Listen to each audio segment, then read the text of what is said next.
राधा वल्लभ श्री हरिवंश। आप सभी का स्वागत है हमारे चैनल क्रिएटिव कहानियां पर। सबसे पहले आप सभी को देव उठनी एकादशी की हार्दिक शुभकामनाएं। देव उठनी एकादशी के दिन भगवान विष्णु की विधिवत पूजा करने के साथ व्रत रखें। इसके साथ ही एकादशी की इस व्रत कथा का श्रवण करें। ऐसा करने से आपको शुभ फलों की प्राप्ति होती है। मान्यता है कि इस दिन भगवान श्री हरि विष्णु 4 महीनों की योग निद्रा से जागते हैं तथा सृष्टि संचालन का कार्य पुनः आरंभ करते हैं।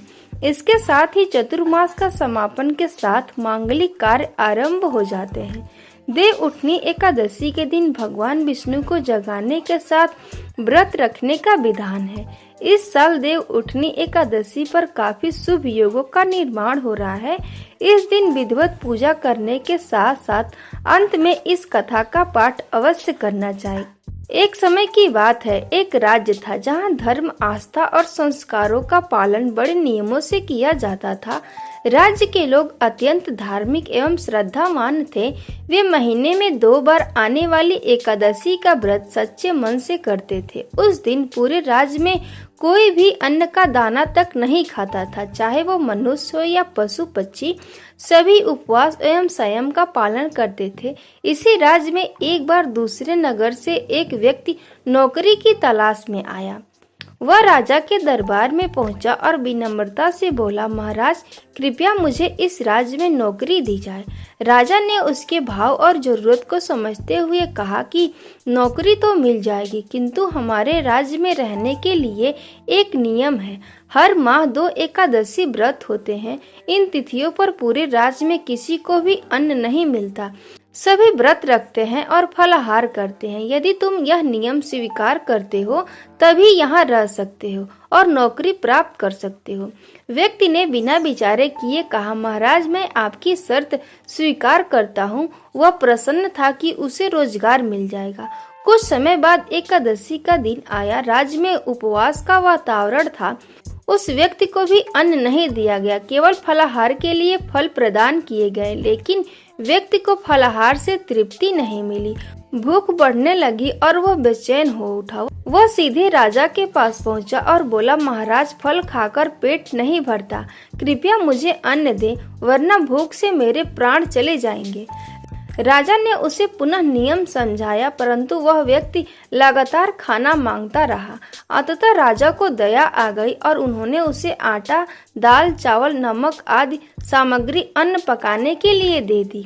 वह व्यक्ति बड़ी खुशी के साथ नदी के किनारे गया। पहले उसने स्नान किया, फिर श्रद्धा से भोजन बनाने लगा। जब भोजन तैयार हुआ तो उसने आसन लगाया और आंखें बंद कर भगवान विष्णु का ध्यान करते हुए कहा, हे प्रभु भोजन तैयार है, आप पहले प्रसाद ग्रहण करें, उसके बाद ही मैं भोजन करूंगा। उसके सच्ची भक्ति और भावना देखकर भगवान विष्णु स्वयं प्रकट हुए और भोजन ग्रहण किया।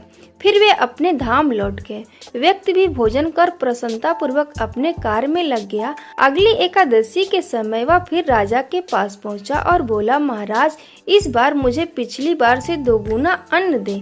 राजा ने चकित होकर पूछा, 2 गुना अन्न क्यों?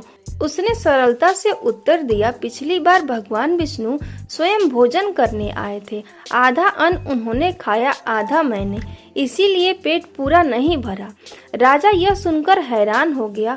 उसने मन ही मन सोचा, मैं तो वर्षों से एकादशी का व्रत करता हूँ, भगवान की पूजा करता हूँ, फिर भी आज तक दर्शन नहीं हुए, और यह आदमी कहता है कि भगवान उसके बुलाने पर भोजन करने आ गए। राजा ने सत्य जानने का निश्चय किया।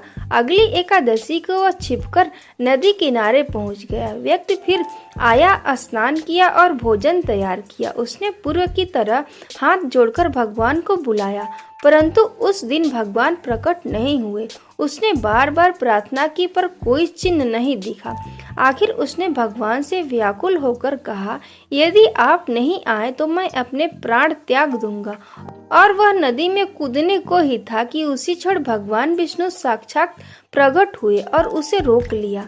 भगवान ने कहा, वस्त तुम्हारी सच्ची भक्ति ने मुझे बांध लिया है। फिर उन्होंने उसके साथ भोजन किया और भोजन के बाद उसे अपने विमान पर बैठाकर बैकुंठ धाम ले गए। यह दिव्य दृश्य देखकर राजा की आंखें खुल गई। उसे समझ आ गया कि व्रत का मूल्य केवल बाहरी आडंबर में नहीं बल्कि शुद्ध मन, सच्ची भावना और निष्कपट भक्ति में है। केवल औपचारिकता से व्रत करने वालों को फल नहीं मिलता, बल्कि वह फल उसे मिलता है जो तन मन धन से पूर्ण प्रेम और समर्पण के साथ भगवान को पुकारता है। उस दिन से राजा ने व्रत और पूजा केवल रीति रिवाज के रूप में नहीं बल्कि सच्चे हृदय और श्रद्धा से करना आरंभ कर दिया। अतः उसके जीवन पर भी भगवान विष्णु की कृपा हुई और उसे मोक्ष की प्राप्ति हुई। यह कथा आपको कैसी लगी कमेंट बॉक्स में जरूर बताइएगा। अगर अच्छी लगी होगी तो एक लाइक और शेयर जरूर कीजिएगा। अगर आप मेरे चैनल पर नए हैं तो मेरे चैनल को सब्सक्राइब कर लीजिए। राधे राधे।